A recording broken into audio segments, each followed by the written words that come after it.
So now we have a direct sun, like literally it's perfect angle.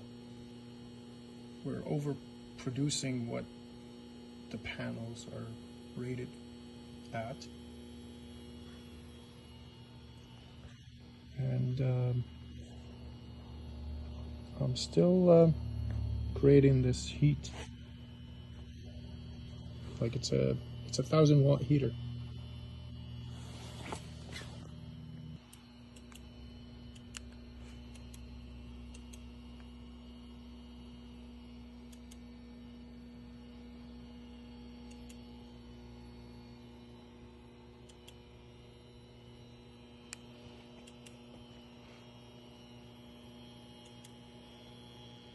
This little cable is really getting warm.